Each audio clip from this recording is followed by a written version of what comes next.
샬롬 샬롬 샬롬 샬롬. 하나님 사랑합니다. 여러분 주 안에서 사랑합니다.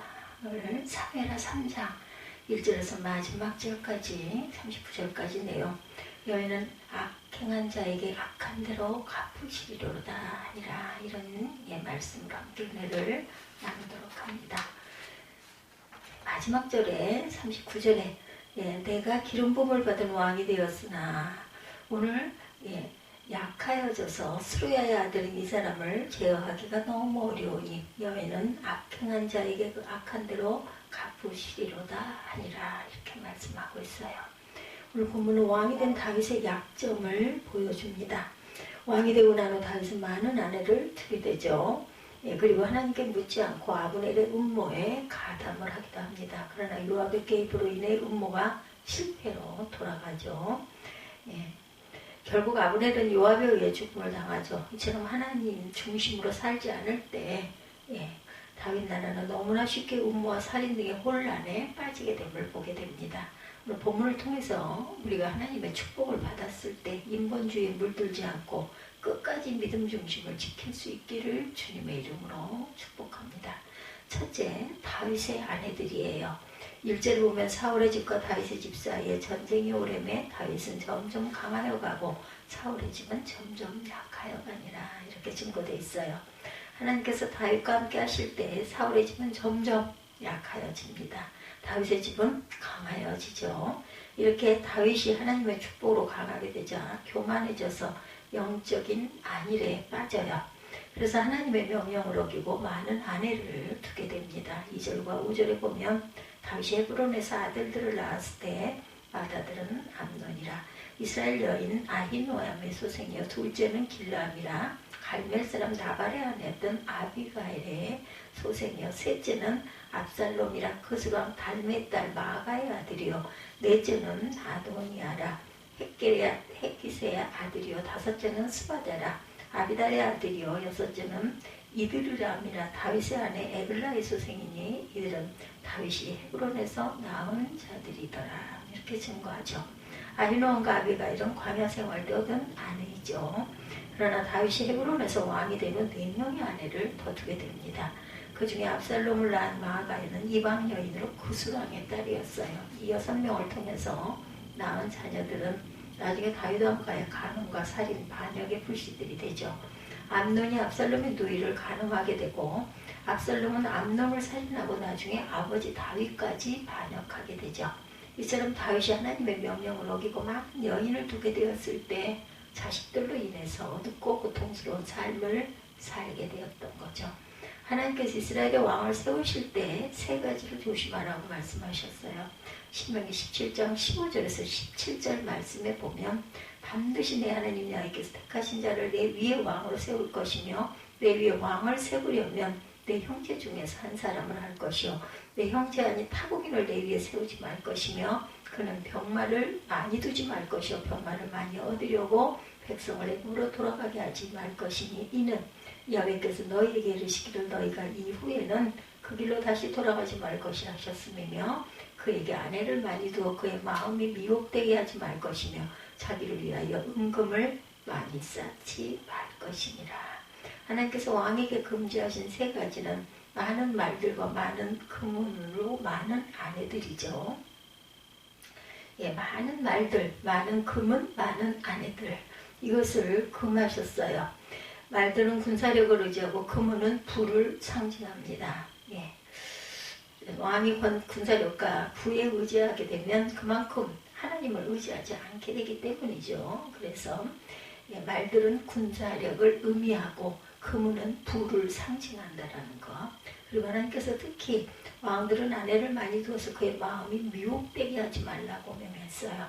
다윗 왕과 관련된 2가지 명령, 부와 병마에 관해서는 잘 지켰는데 그만 마지막 3번째 사무엘하 8장 4절과 역대상 29장 2절과 5절에 아내를 많이 두지 말라는 명령은 잘 지키지 못해서 왕국이 위험에 빠지게 됩니다. 그리고 나중에 그의 아들 솔로몬도 2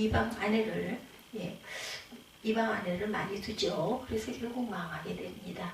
이처럼 다윗 왕가는 여자 문제를 큰 약점으로 가지고 있었던 것을 알게 됩니다. 그래서 항상 원수에게 약점을 주었던 거죠. 성경은 마귀에게 틈을 주지 말라고 경고하고 있습니다. 우리 각자는 취약한 부분들이 있어요. 누구에게나. 사람은 돈, 어떤 사람은 돈, 어떤 사람은 정욕, 또한 어떤 사람은 물질, 사람들의 사랑 또한 통제할 수 없는 불같은 혈기일 수도 있어요. 원수는 우리의 이런 약점들을 끊임없이 노리고 공략하고 또한 우리를 넘어뜨리려고 하죠. 그러므로 늘 깨어서 예수를 믿음으로 마귀의 유혹을 사전에 물리쳐야 할 줄 믿습니다. 베드로전서 5장 8, 9절이죠. 근신하라 깨어라 너희 대적 마귀가 우는 사자같이 두루다니며 삼킬 죄를 찾나니 너희는 믿음을 굳건하게 하여 그를 대적하라. 원수 마귀가 우는 사자같이 우리를 늘 노리고 있다는 것 잊지 마십시다. 그러므로 우리는 믿음을 굳게 하여 마귀를 늘 대적해야 합니다.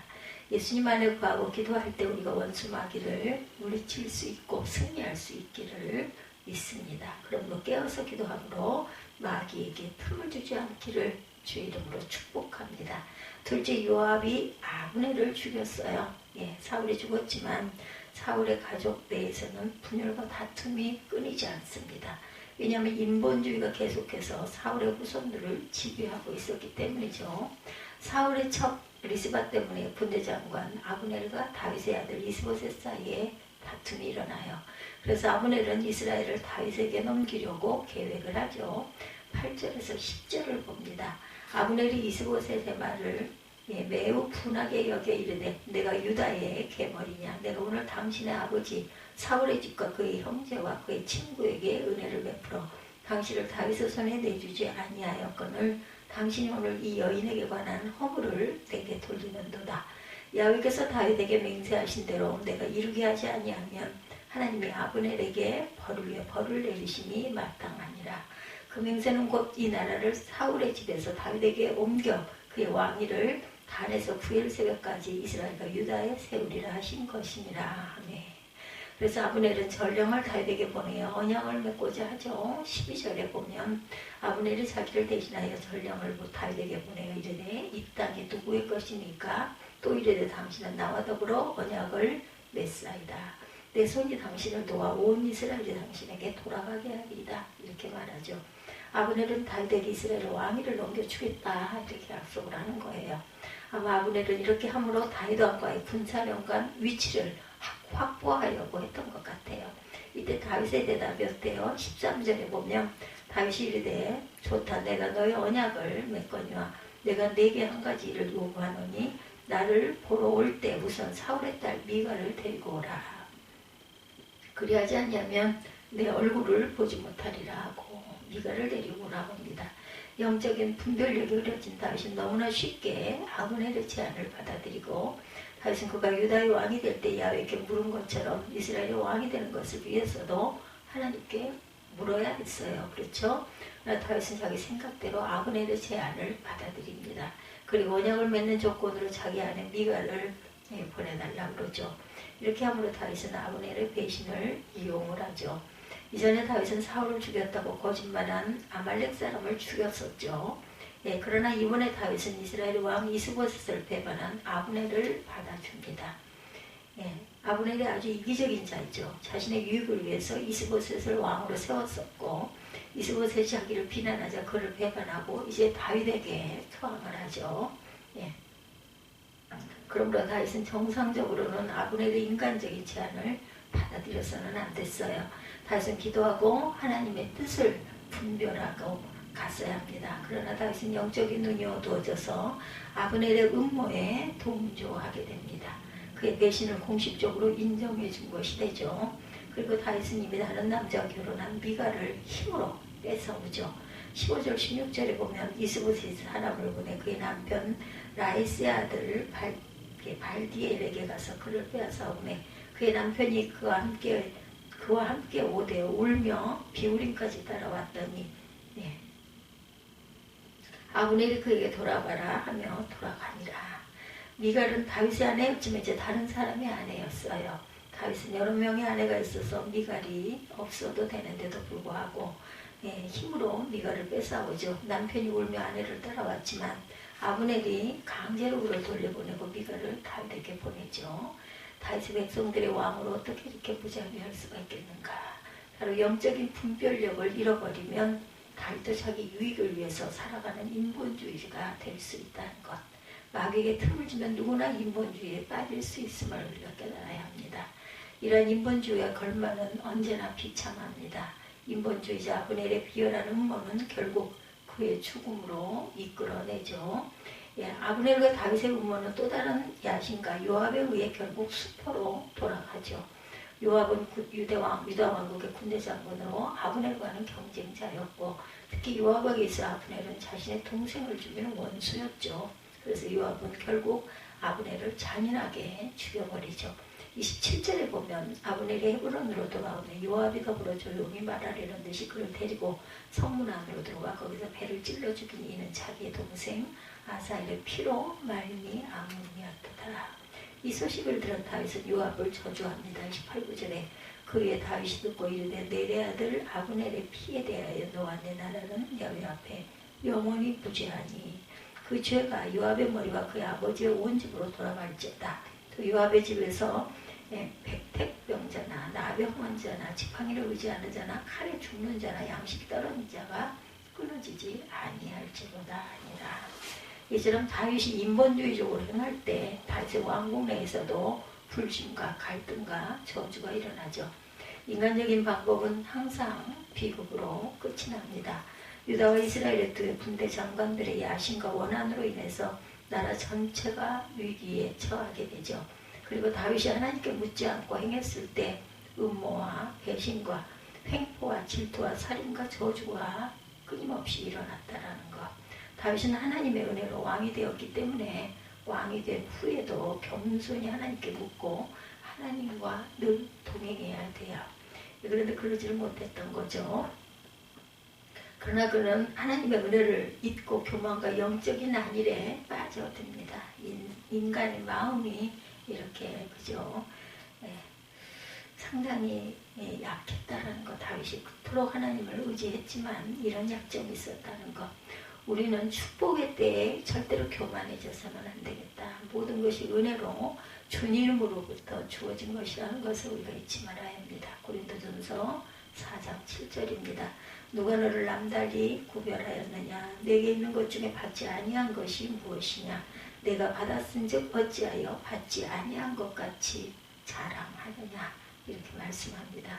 우리가 받고도 받지 않은 것처럼 잊어버릴 때가 많고 무심할 때가 많습니다. 우리에게는 모든 것이 하나님의 은혜라는 것, 하나님으로부터 왔다라는 것, 그러므로 우리는 자랑할 것이 없어요.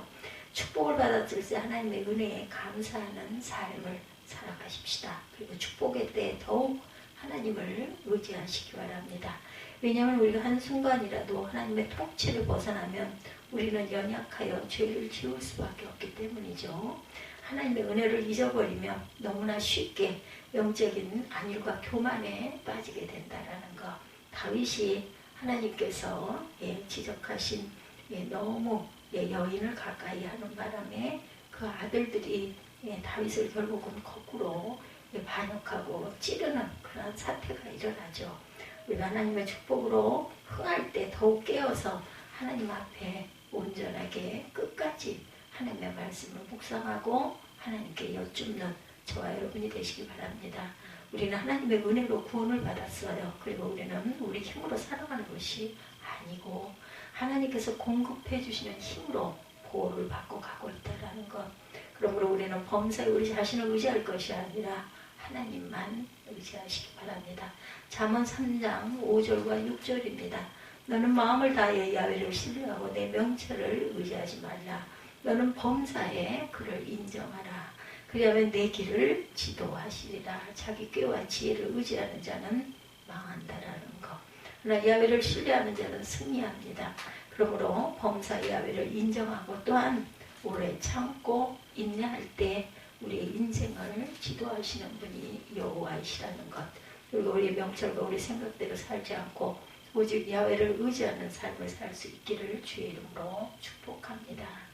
자기 중심적인 삶의 결국은 항상 저주와 불행이라는 거. 오늘 말씀 3장 1절에서 39절 전체 내용 중에서 다윗이 잘못된 부분을 살펴봤습니다.